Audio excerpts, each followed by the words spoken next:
Hello everyone. Today I am here with a quick revision of the chapter Chemical Kinetics. Chemical kinetics is that branch of chemistry which deals with the study of rates of reactions and factors affecting the rates of reactions and mechanism of the reactions. Then what is meant by rate of a reaction? It is the rate of change of concentration, that is, change in concentration of a reactant or change in concentration of a product per unit time. Now consider a reaction. Reactant gives products. R gives P. For this reaction, rate is equal to minus delta concentration of R divided by delta T or plus delta P divided by delta T. Remember students, square brackets represent concentration. But what is the significance of positive and negative signs? Let's see. Rate of a reaction is always found to be positive only. But as the reaction proceeds, concentration of reactant reduces or it decreases. So there is negative sign in front of this reactant term. As concentration of reactant is decreasing with time, the change in concentration, that is delta R, is negative. So that negative into negative becomes positive. And one more thing, as the reaction proceeds, concentration of product goes on increasing. So since concentration of product increases with time, delta P is found to be positive. Now let's see what are the units of rate of reaction. For reactions that happen in solution, rate is equal to concentration divided by time. Unit of concentration is mole per liter, unit of time is second. So, unit of rate of reactions happening in solution would be mole per liter per second. For gaseous reactions, rate is equal to pressure by time. Therefore, unit of rate would be atmosphere per second. Other important terms are average rate and instantaneous rate. Rate of the reaction does not remain constant throughout because as the reaction proceeds, amount of the reactant goes on decreasing with time while that of the product increases with time. Average rate of reaction means average value of rate during a large time interval, and it is represented by delta X by delta T. And instantaneous rate of reaction means rate of a reaction at a particular instant of time during a very small time interval. It is represented by dx by dt. Therefore, students, average rate is represented by delta x by delta t. Delta refers to large change and instantaneous rate is represented by dx by dt. So, d is used when there is small change, that is at small time interval. Next topic is measurement of rate of reaction. Concentration of a suitable reactant or product is measured at different times and then that concentration is plotted against time. So you will get a curve. Then a tangent is drawn to that curve. Slope of that tangent drawn to the curve at particular instant of time gives you instantaneous rate of reaction at that particular instant. Now, in case of plot of the reactant, slope of the tangent is found to be negative. Instantaneous rate is equal to minus dr by dt. In case of plot of the product, slope of the tangent is found to be positive. So, instantaneous rate in terms of product is plus dp by dt. Expressing rate of reaction in terms of different reactants or products. See, when you consider a reaction, it can have different number of reactants and products. So, concentration of different reactants and products may not change by the same amount in the same interval of time. But the rate of the reaction has a unique value. So, for a reaction A plus BB gives XX plus YY, rate is equal to minus 1 by A into dA by dt, that is equal to minus 1 by b dB by dt, which can be equal to plus 1 by x dx by dt, or that is equal to plus 1 by y dy by dt. Remember, negative signs are used for reactants, positive signs are used for products. Now we will see what are the factors affecting rate of a reaction. First one is nature of reactants. Here is an example. 2NO plus O2 gives 2NO2 and 2CO plus O2 gives 2CO2. These two are similar reactions only. But the first reaction occurs in a faster rate and the second reaction occurs little bit slow. Second factor is concentration of reactants. So greater the concentration of reactants, faster is the reaction. Third factor is temperature. Generally, rate of the reaction becomes double for every 10-degree rise of temperature. So rate increases with temperature. Next one is presence of catalyst. So if you have a positive catalyst, it increases the speed of the reaction. Next factor is surface area. Greater the surface area of the reactants, faster is the reaction. Presence of light. Photochemical reactions take place in presence of light. Now we will study about rate law and order of reaction. Consider reaction AA plus BB gives products. Now the rate of the reaction may not depend upon all A number of A's or all B number of B's. And experimentally it is found that the rate depends upon alpha terms of A and beta terms of B. Therefore, rate of the reaction is directly proportional to concentration of A to the power alpha into concentration of B to the power beta, or rate is equal to K A power alpha B power beta. And this equation is called as rate law equation, and the constant K is called as rate constant or specific reaction rate. Now, in this equation, if concentration of A is equal to concentration of B, which is equal to 1 mole per liter, then rate becomes equal to K. So, the rate constant K is the rate of the reaction when the concentration of each reactant is unity, that is 1. And the sum of powers of molar concentrations of the reactants in the rate law equation, that is alpha plus beta, is called as order of the reaction. Now let's see the difference between rate law and law of mass action. Law of mass action is a theoretical law. If you have a chemical reaction like this, AA plus BB gives products, then according to law of mass action, rate will be equal to K, that is rate constant, into concentration of A to the power A, concentration of B to the power B. But rate law is an experimental law. That is, rate is equal to K into concentration of A to the power alpha, concentration of B to the power beta, where alpha and beta can be found only experimentally. I hope the difference between the two is clear to you. Now we will see examples of reactions of different orders. First one is zero order reaction. Here are the two examples. First one is a photochemical reaction. H2 plus Cl2 in the presence of light, H nu, gives 2HCl. Similarly, two molecules of ammonia in the presence of platinum at 1130 Kelvin give nitrogen plus 3 moles of hydrogen. So both the reactions are zero order reactions. That means their rates do not depend upon concentration of the reactants. Let's take examples for first order reactions. 2N2O5 give 4NO2 plus oxygen. So rate of the reaction is equal to K into concentration of N2O5. So rate depends upon concentration of one reactant.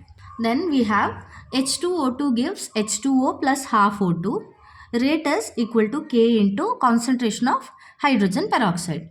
SO2Cl2 gives SO2 plus Cl2. Rate is equal to K into concentration of SO2Cl2. We'll take examples for second order reactions. 2HI give H2 plus I2. Rate is equal to K into concentration of HI to the power 2. 2NO2 plus F2 give 2NO2F. So rate is equal to K into concentration of NO2 into concentration of fluorine. Example for third order reaction, 2NO plus O3 gives 2NO2 plus O2. Rate is equal to K into concentration of NO to the power 2 into concentration of ozone. We also have fractional order reactions. Here are the examples. CH3CHO gives CH4 plus CO, carbon monoxide. Rate is equal to K into concentration of acetaldehyde to the power 1.5. So order of the reaction here is 1.5. And we have H2 plus Br2 giving 2 HBr. Rate of this reaction is K into concentration of H2 into concentration of Br2 to the power half. So here order is 1 plus half, that is 1.5. Then carbon monoxide plus chlorine gives COCl2. Rate is K into concentration of carbon monoxide to the power 2, concentration of chlorine to the power half. So 2 plus half, order is 2.5. So even fractional order is also possible. Let's see what are the units of rate constants of reactions of different orders. As we know, rate of a reaction dx by dt is equal to rate constant K into concentration to the power n. dx represent concentration, dt represent time. So, K is equal to concentration divided by time into, this term comes here, so 1 by concentration. That is equal to 1 by time into 1 by concentration term to the power n minus 1. For zero order reactions, n is found to be 0. So, K becomes equal to concentration divided by time, because this term becomes 1. And the unit would be mole per liter per second. Or for gaseous reactions, the unit would be atmosphere per second. For first order reaction, n is equal to 1. So that means K becomes equal to 1 by time. Unit would be per second or per minute, etc. For second order reaction, where n is equal to 2, K becomes equal to 1 by time into 1 by concentration. So this term becomes concentration to the power 2. Hence the unit will be liter per mole per second or per atmosphere per second, and so on. Now let's see what is meant by molecularity of a reaction. According to collision theory, a reaction takes place due to collision of the reactants. But all the atoms or ions or molecules of the reactants may not collide simultaneously. So, the number of atoms or ions or molecules that collide simultaneously with one another so as to result into a chemical reaction is called molecularity of the reaction. A simple reaction takes place in one step, but there are certain reactions which generally take place in a number of steps. So such reactions are called complex reactions. And when you have a number of steps, the slowest step is called as rate determining step. Then writing of steps for the overall reaction is called as mechanism of the reaction. And each individual step in a complex reaction can be called as elementary reaction. So a complex reaction is made up of a number of elementary reactions, or an elementary reaction is the reaction taking place in one step. Now remember students, molecularity is defined only for an elementary reaction and it has no meaning for complex reactions. I'll give you an example. Consider this reaction. 2NO2 plus F2 gives 2NO2F. The rate of this reaction is found to be K into concentration of NO2 into concentration of F2. And the probable mechanism for this reaction is, initially NO2 combines with fluorine in a slow step producing NO2F plus F, atomic fluorine. In the second step, NO2 will react with this fluorine producing NO2F. So this is found to be a faster step. As we know, when you have multiple steps in a reaction, the rate of the reaction depends upon the slowest step, which is called the rate determining step.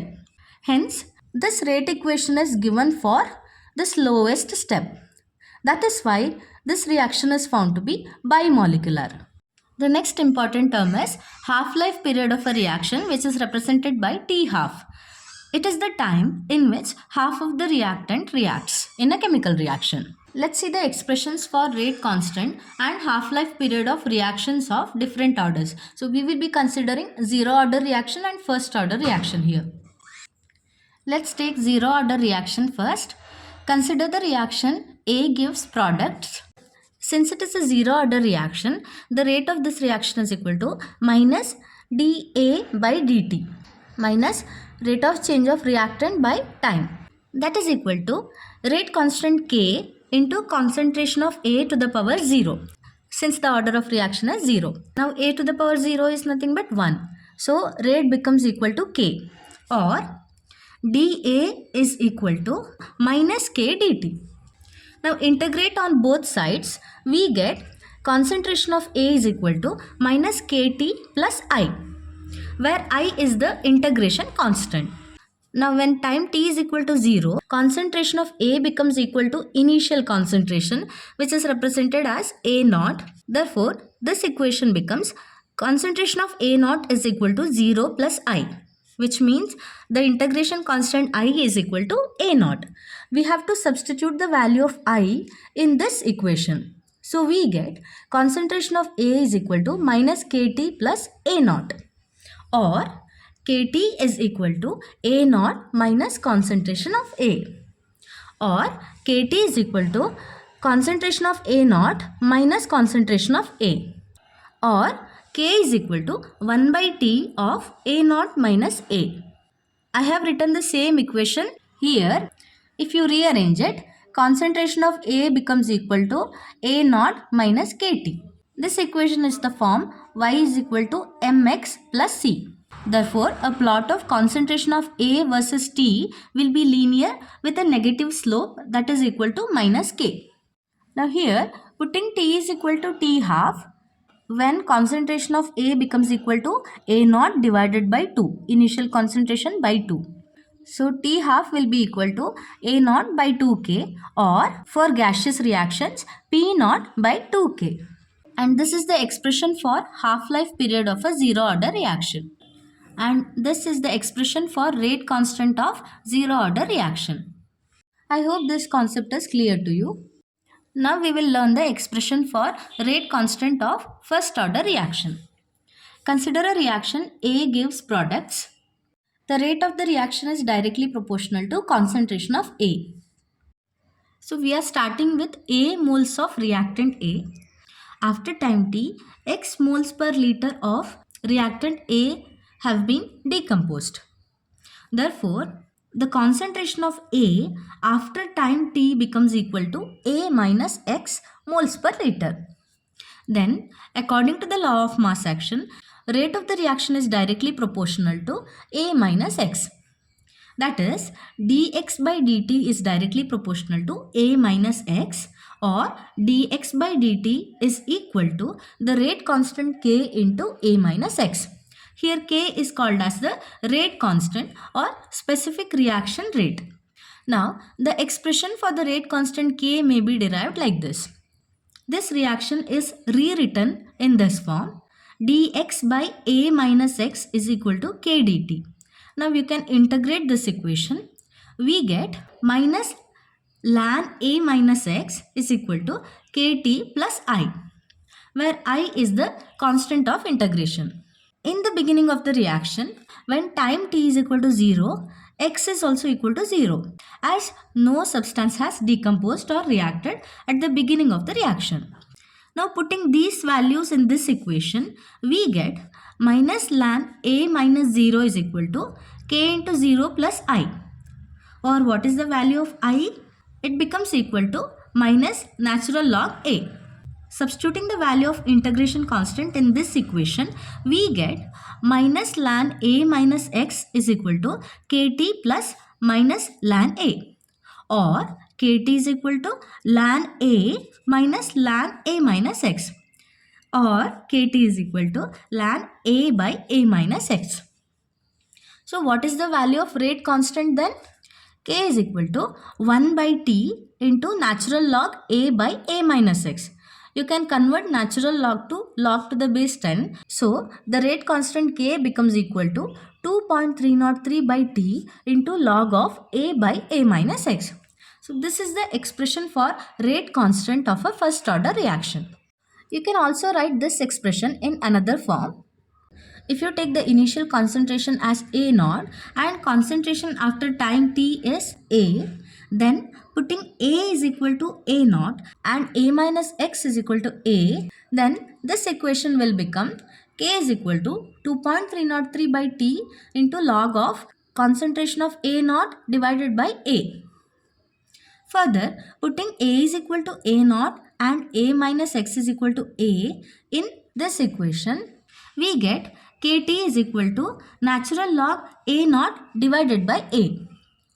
This can be written in exponential form as a naught by a is equal to e to the power kt, or a by a naught is equal to e to the power minus kt, or concentration of A is equal to A naught into e to the power minus kt. Okay students, I will take this equation. I will rewrite the same equation here.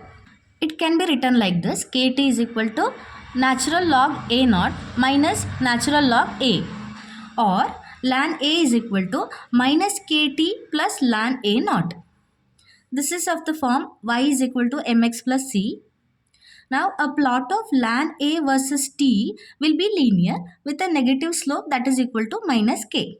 Now converting this into log to the base 10, we can rewrite this equation as log A is equal to minus kt divided by 2.303 plus log A naught.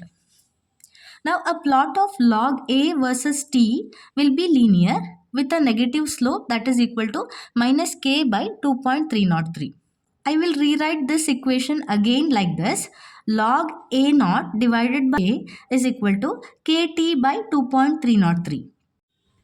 In that, a plot of log A naught by A versus t will be linear passing through the origin with positive slope equal to k by 2.303. Putting t is equal to t half and a is a naught by 2, then the expression for t half would be equal to 2.303 by k into log 2, that is equal to 0.693 by k. So from this equation, half-life period of a first order reaction is found to be independent of initial concentration. Now let's see the general expression for half-life period. For a zero order reaction, T half is directly proportional to initial concentration A naught. For first order reaction, T half is directly proportional to A naught to the power 0. For second order reaction, T half is directly proportional to A naught to the power minus 1, and so on. In general, for reaction of nth order, T half is directly proportional to 1 by A naught to the power n minus 1, or T half is directly proportional to A naught to the power 1 minus n. So this is the general expression for half-life period. What is the amount of reactant left after n half-lives? After one half-life, amount left is A naught divided by 2. After two half-lives, amount left is 1 by 2 into A naught by 2. That means concentration of A naught divided by 2 square. Or in general, we can write after n half-lives, amount left would be initial concentration divided by 2 to the power n. Now let's study what are the ways with which we can determine order of a reaction. First method is called the graphical method. For nth order, rate is equal to k into concentration of A to the power n. For n is equal to 0, rate becomes equal to k. Therefore, plot of rate versus A will be a horizontal line. In other cases, plot of rate versus A to the power n will be linear with slope equal to rate constant k. The next method with which order of the reaction can be determined is by initial rate method. Consider a reaction AA plus BB plus CC gives products. For this reaction, taking suitable concentrations of A, B and C, rate is determined. Now, concentration of A is changed. Say you are doubling the concentration of A, keeping that of B and C constant. After this, effect on rate of the reaction is found again.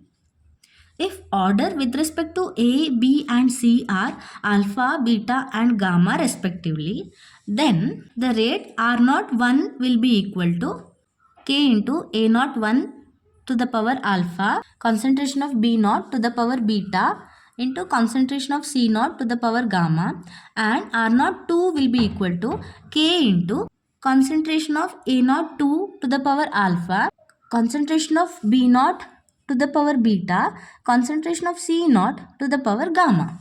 If you divide these two terms, we get R01 by R02 is equal to A01 divided by A02 to the power alpha. Therefore, alpha can be found. Similarly, we can find beta and gamma. and the overall order will be alpha plus beta plus gamma. The next way is by integrated rate law method. Substitute the concentrations at different times in the expression for rate constant K and find which expression gives constant value of K. The other method is by half-life method. So T half is directly proportional to A naught to the power 1 minus N.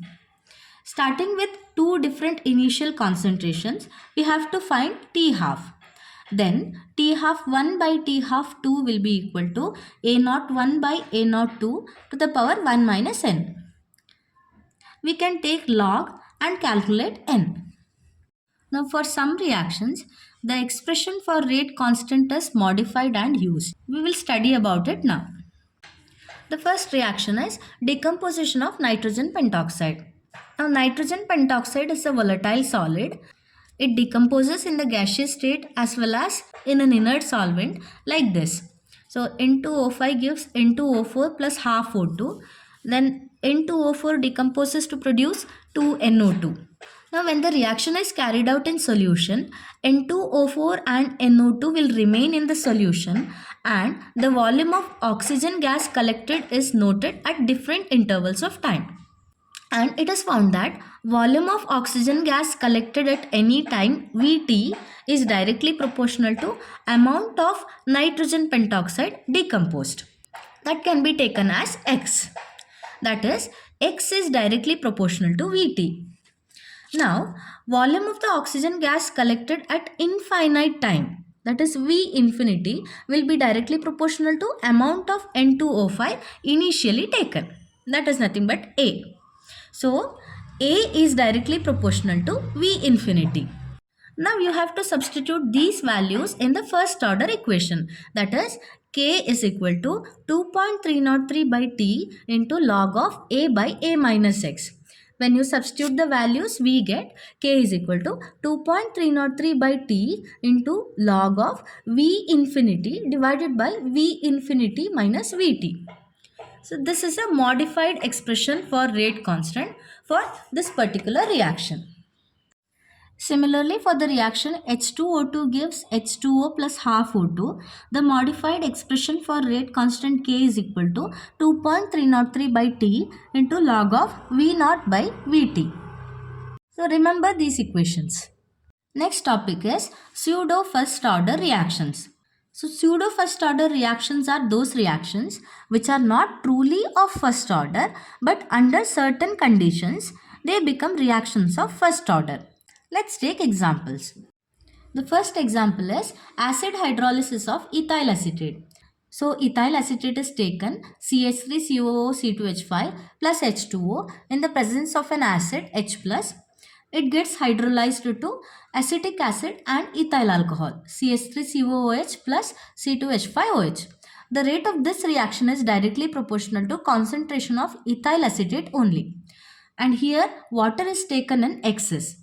That is why the rate does not depend on water. So you can call it as a pseudo first order reaction. Another similar example is acid catalyzed inversion of cane sugar. So cane sugar or sucrose is taken C12H22O11 plus water in the presence of an acid. It undergoes hydrolysis producing glucose and fructose. The rate of this reaction is directly proportional to concentration of sucrose only, as water is taken in large amount. So initially the reactant is dextrorotatory, but after hydrolysis we get a mixture of glucose and fructose. The optical property of the whole mixture is found to be levorotatory. Let's see what is the rate of radioactive disintegrations or radioactive decay. The radioactive disintegration follows first order kinetics. The rate constant for this particular process is called disintegration constant or K. So K is equal to 2.303 by T into log N0 by N, or K is equal to 2.303 by T into log A by A minus X. Here N0 represents initial number of atoms and N represents atoms present at time T, or A is the initial amount of reactant and X is the amount disintegrated in time T. For this, half-life T half is equal to 0.693 by K, and the average life tau is equal to 1 by K, that is equal to T half divided by 0.693. I hope it is clear to you. Let's study a little about threshold energy and activation energy of reactions. As we know, according to collision theory, for a reaction to happen, the reactants must collide with each other. But all collisions may not be effective always. So, the minimum energy which the colliding molecules must have so that the collision is effective, that is, results into reaction, is called threshold energy, which is represented by the symbol ET. The minimum extra energy absorbed by the reactant molecules so that their energy becomes equal to threshold energy is called activation energy. It is represented by EA. Therefore, activation energy EA is equal to threshold energy ET minus energy of the reactants. So, EA is equal to ET minus E reactants. Lower the value of activation energy, faster is the reaction. Effect of temperature on rate of the reaction. Arrhenius equation. So we have the Arrhenius equation. Rate constant K is equal to A into e to the power minus EA divided by RT, where A is pre-exponential factor or the frequency factor, and EA represents activation energy of the reaction, T is temperature in Kelvin, R is universal gas constant. Taking logarithm on both sides, we have natural log K is equal to natural log A minus EA by RT, or log K is equal to log A minus EA by 2.303 into RT. This is of the form y is equal to mx plus c. Therefore, a plot of natural log K versus 1 by t would be linear with a negative slope that is equal to minus EA by R. And plot of log K versus 1 by t will be linear with a negative slope that is equal to minus EA by 2.303 R. Next topic is effect of catalyst on rate of the reaction. When you use a positive catalyst in a chemical reaction, it can lower the activation energy barrier. As we studied, lower the activation energy, faster is the reaction. And so, the reaction becomes faster. It does not affect the value of change in free energy or change in enthalpy. For a reversible reaction, it affects the forward as well as backward reaction to the same extent, and that's why equilibrium is not disturbed. Coming to the collision theory of chemical reactions, according to this theory, reaction takes place because the molecules collide. However, all collisions are not effective. Effective collisions depend upon certain factors. First one is energy factor. That is, the colliding molecules must have energy that is greater than the threshold value. Second one is orientation factor. So the colliding molecules must have proper orientation at the time of collision. Then only that collision will be effective and the reaction will be taking place. Combining the effect of both the factors, we have the rate constant K is equal to PZAB into e to the power minus EA by RT. Here ZAB represent collision frequency between molecules A and B, and P represents the orientation factor or the steric factor or probability factor. Finally, we have transition state theory or theory of absolute reaction rates.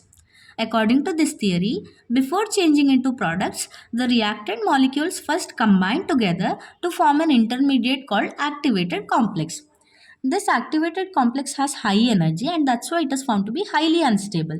So, it immediately dissociates to form products. It can be given like this. So, the reactants A and B combine together. A plus B combine together forming the activated complex X. It then dissociates to form products. So, the rate of the reaction depends on this step. By using fundamental properties of molecules, a scientist by name Eyring derived an equation that is given here.